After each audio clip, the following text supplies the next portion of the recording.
வணக்கம் மக்களே.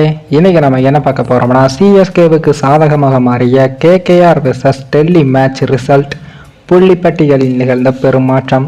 அதாவது கேகேஆர் மற்றும் டெல்லி அணிகள் மோதிய போட்டியில் தமிழக சுழற்பந்து வீச்சாளரான நம்ம வருண் சக்கரவர்த்தி அவர்கள் தன் அபாரமான பந்து வீச்சால் டெல்லி கேபிட்டல்ஸ் அணியை நிலைகுலைய வைத்து உள்ளார்.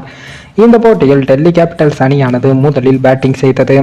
அந்த அணியின் வீரர்கள் பிருத்திவிஷா 13 ரன்கள், ஜேக் பிரசர் 12 ரன்கள், சாய் ஹோப் 6 ரன்கள், அபிஷேக் போரல் 18 ரன்களில் கொல்கத்தா அணியின் வேகப்பந்து வீச்சாளர்களிடம் வீழ்ந்தார்கள்.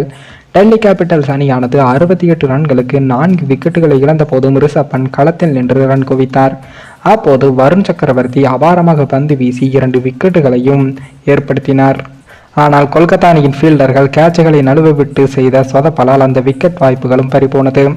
ஆனாலும் வருண் சக்கரவர்த்தி அவர்கள் பந்து வீச்சில் ரன் குவிக்க முடியாமல் திணறிய ரிஷப் பண்ட் 20 பந்துகளில் 27 ரன்கள் எடுத்த நிலையில் கேட்ச் கொடுத்து ஆட்டமிழந்தார். அதனைத் தொடர்ந்து வருண் சக்கரவர்த்தி டிரிஸ்டப் ஸ்டாப்ஸ் மற்றும் குமார் குஸ்கரா விக்கெட்டுகளையும் வீழ்த்தினார். அத்துடன் டெல்லி கேபிட்டல்ஸ் அணியானது மோசமான நிலைக்கு சென்றது. வருண் சக்கரவர்த்தி 4 ஓவர்களில் 16 ரன்களை மட்டுமே விட்டுக் கொடுத்து 3 விக்கெட்டுகளையும் வீழ்த்தினார்.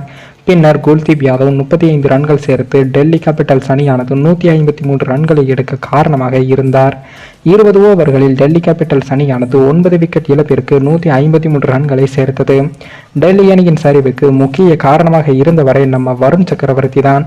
உண்மையில் இந்திய அணியில் இடம்பெற்று இருக்க வேண்டியவர். அவரது காயம் காரணமாகத்தான் அணியிலிருந்து நீக்கிய இந்திய அணி நிர்வாகம் அவருக்கு அதன் பின் வாய்ப்பை கொடுக்கவில்லை.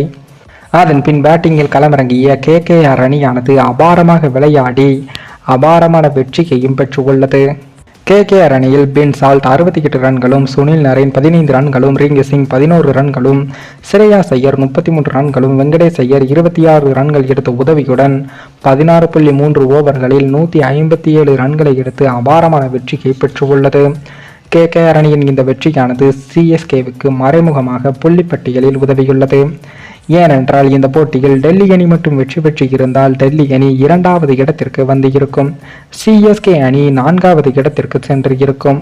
ஆனால் அப்படி எதுவும் நடைபெறாமல் சிஎஸ்கே அணி அதே 3வது இடத்திலும், கேகேஆர் அணி அதே 2வது இடத்திலும் நிலையாக உள்ளது. இதனால் கேகேஆர் அணியின் வெற்றி என்பது சிஎஸ்கேவுக்கு மறைமுகமாக புள்ளிப்பட்டியலில் உதவியுள்ளது. மேலும் இந்த வீடியோ ஏதோ ஒரு விதத்தில் உங்களுக்கு பிடித்திருக்கும் என்று நினைக்கிறேன். நம்ம சேனலுக்கு புதிதாக வீடியோ பார்க்கிறீர்கள் என்றால் மறக்காமல் சப்ஸ்கிரைபர் செய்துவிட்டு பாருங்கள். இன்னொரு வீடியோவில் சந்திக்கும் வரை நான் உங்கள் தமிழ்.